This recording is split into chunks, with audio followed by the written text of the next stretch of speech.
Alors, je suis Père Youssef Matta, moine de l'ordre libanais maronite.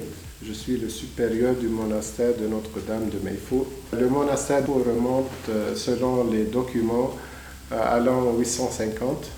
Le monastère de Mayfouk commence à prendre de l'importance au XIXe siècle, avec la construction des étages. Saint Charbel lui-même passa une année de noviciat dans ce monastère et la grotte dans laquelle il priait est désormais un sanctuaire. Actuellement, dans ce monastère, il y a la chapelle de l'icône de Notre-Dame d'Élige. L'icône de Notre-Dame d'Élige est la plus importante et la plus ancienne icône de l'église maronite, puisqu'elle remonte au Xe siècle. Alors, au monastère, comme c'est un monastère qui a pas mal de territoire, on s'occupe de l'agriculture. On a des serres pour pouvoir procurer des légumes pour le monastère, etc. Et pour ce qui reste, on peut le vendre pour avoir de l'argent pour pouvoir payer les employés. Alors, on a aussi bien des oliviers. On a collaboré avec SOS Chrétien cette année pour les cueillir, etc. Alors, le travail de la terre, c'est un moyen pour entrer dans le mystère de Dieu, le fait de vivre cette espérance à travers les 4 saisons, travailler la terre, planter et attendre que Dieu arrose les plantes, etc. On vit l'espérance. En fait, on a découvert ce monastère il y a maintenant presque 1 an, par hasard, encore une fois, la Providence. On a découvert ce monastère incroyable et d'une taille, enfin vous verrez sur les images vous-même, c'est quand même un monastère énorme. Et on a rencontré le fameux Abouna Youssef Matta, le père Youssef Matta, qui vit ici depuis pas mal d'années et qui, du coup, avait besoin d'aide de la part des volontaires. Et c'est pour ça qu'on a accepté de répondre un peu à son appel et à ses besoins en travaillant la terre, en fait. Et ce qui permet au monastère, en fait, d'être indépendant d'un point de vue financier, parce qu'après tous ces produits-là, justement, ils les vendent sur le marché local. Et en fait, du coup, les volontaires travaillent main dans la main avec Abouna Youssef et d'autres moines qui vivent ici dans le monastère. Moi je dis Albak. Et moi, qu'est-ce que je dis? Albik. Albik. Si tu le dis à tout le monde, Alkoun. Avant d'arriver ici, j'avais pas forcément l'habitude de travailler la terre.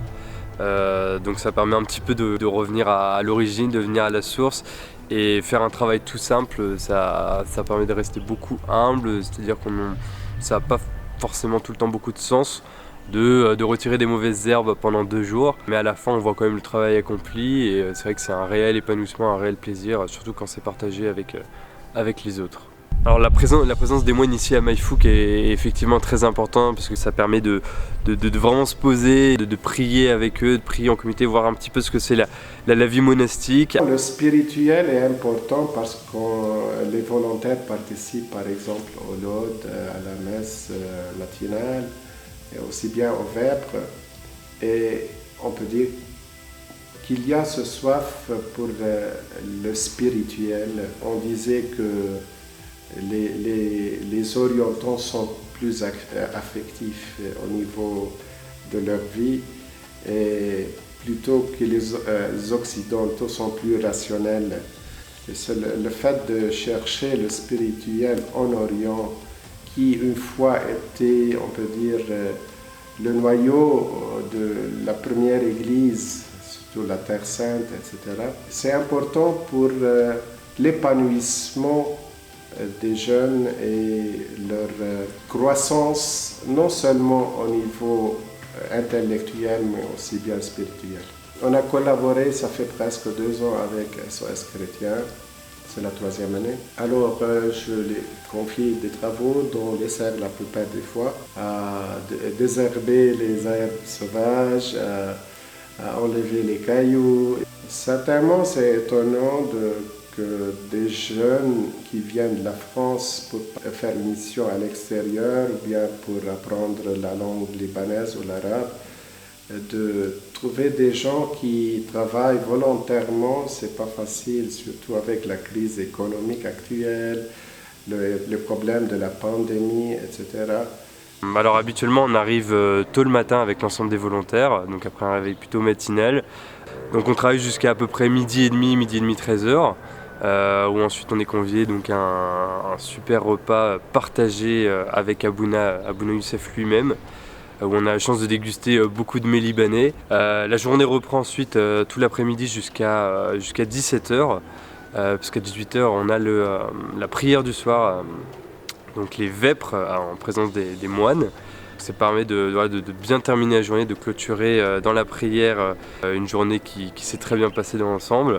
Suite aux vêpres, on a le dîner, aussi partagé avec Abouna et avec l'ensemble des volontaires. Donc c'est aussi le moment de clôturer une belle journée. Ensuite on va se coucher et on a la messe le lendemain à 7h30 du matin. Donc une messe célébrée là pour le coup par l'ensemble des moines. Et la journée reprend son rythme jusqu'à peu près 16-17h et on est de retour à Beyrouth ensuite.